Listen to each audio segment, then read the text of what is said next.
Chelsea mendekat, Milan punya rencana untuk perpanjangan kontrak Leo. AC Milan dikabarkan masih terlibat negosiasi dengan Rafael Leao terkait perpanjangan kontraknya saat Chelsea mulai menunjukkan minat untuk merekrutnya. Calcio Mercato menyorot bagaimana Leao merupakan salah satu pemain yang bersinar dalam kemenangan 5-0 Rossoneri atas Wolfsburger dalam pertandingan pramusim di Austria.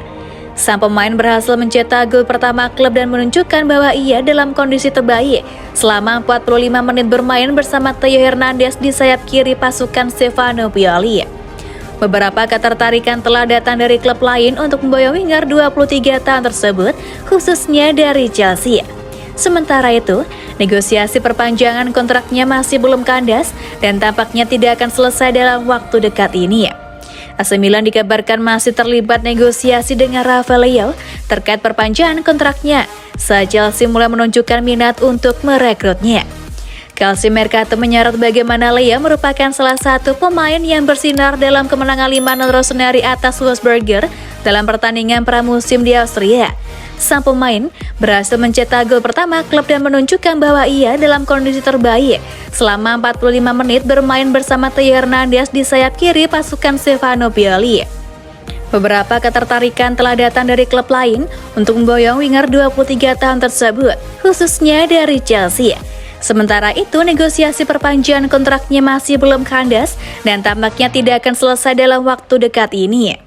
Pemain internasional Portugal tersebut belum menyelesaikan masalah hukumnya dengan Sporting CP terkait biaya kompensasi lantaran telah menghentikan kontraknya sebelum hijrah ke Lille. Akan tetapi, prioritas Paolo Maldini dan Ricky Massara masih fokus pada upaya mendaratkan Charles de Ketelaere dari klub Bruges. Perpanjangan kontrak Leo tetap akan diselesaikan kembali dalam beberapa pekan ke depan, mungkin setelah bursa transfer ditutup. Pasalnya, bahkan Redbird dan Gary Cardinal yang akan membawa Milan memasuki era baru menyadari bahwa mantan bintang Lille tersebut merupakan sumber daya yang sangat berharga dan layak dipertahankan. Kendati demikian, manajemen agaknya perlu bergerak cepat mengamankan masa depannya, terlebih dengan kejaran klub-klub papan atas lain seperti halnya Chelsea.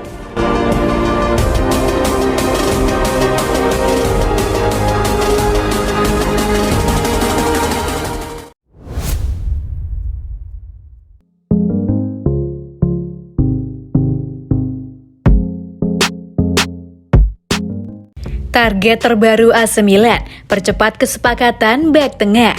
AC Milan akan mendatangkan bek tengah baru sebelum jendela transfer di Liga Italia 2022-23 ditutup.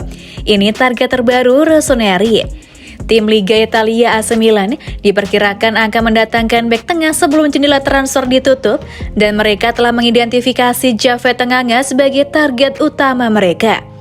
AC Milan dikabarkan telah melanjutkan pembicaraan dengan Tottenham dari Liga Inggris setelah kesepakatan Charles de Ketelaere tercapai.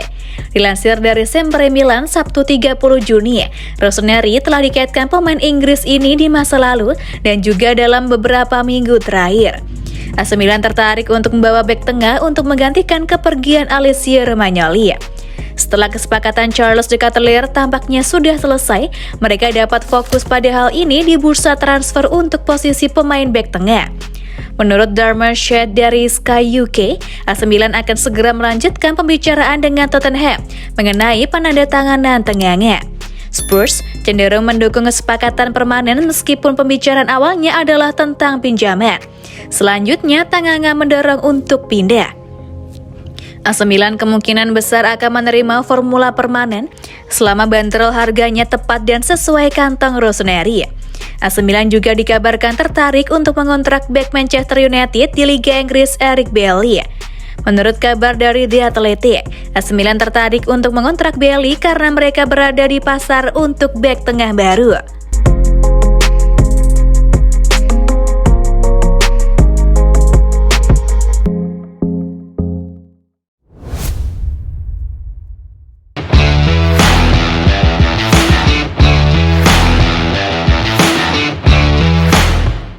Daniel Maldini resmi tinggalkan AC Milan.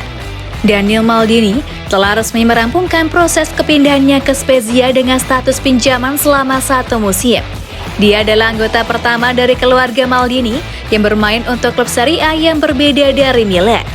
Website resmi AC Milan mengatakan jika bergabungnya Daniel Maldini ke Spezia adalah dengan status pinjaman kering tanpa adanya klausul pembelian permanen.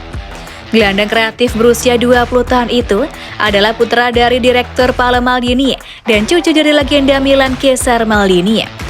Daniel menjadi anggota pertama dari keluarga Maldini yang bermain untuk klub Serie A lain selain Diavolo.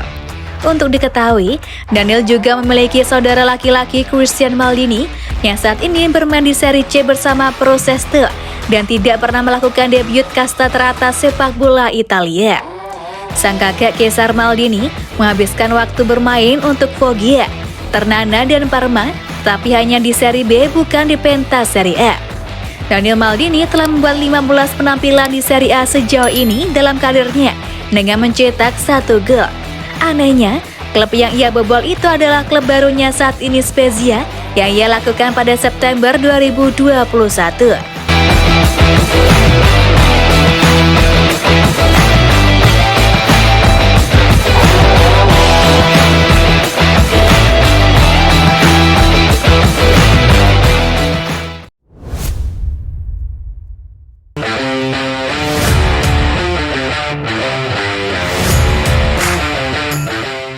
Bagaimana AC Milan akan menggunakan Charles De Ketelaere?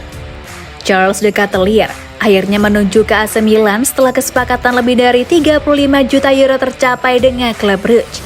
Jadi sekarang mari kita lihat bagaimana dia akan cocok dengan tim Stefano Pioli.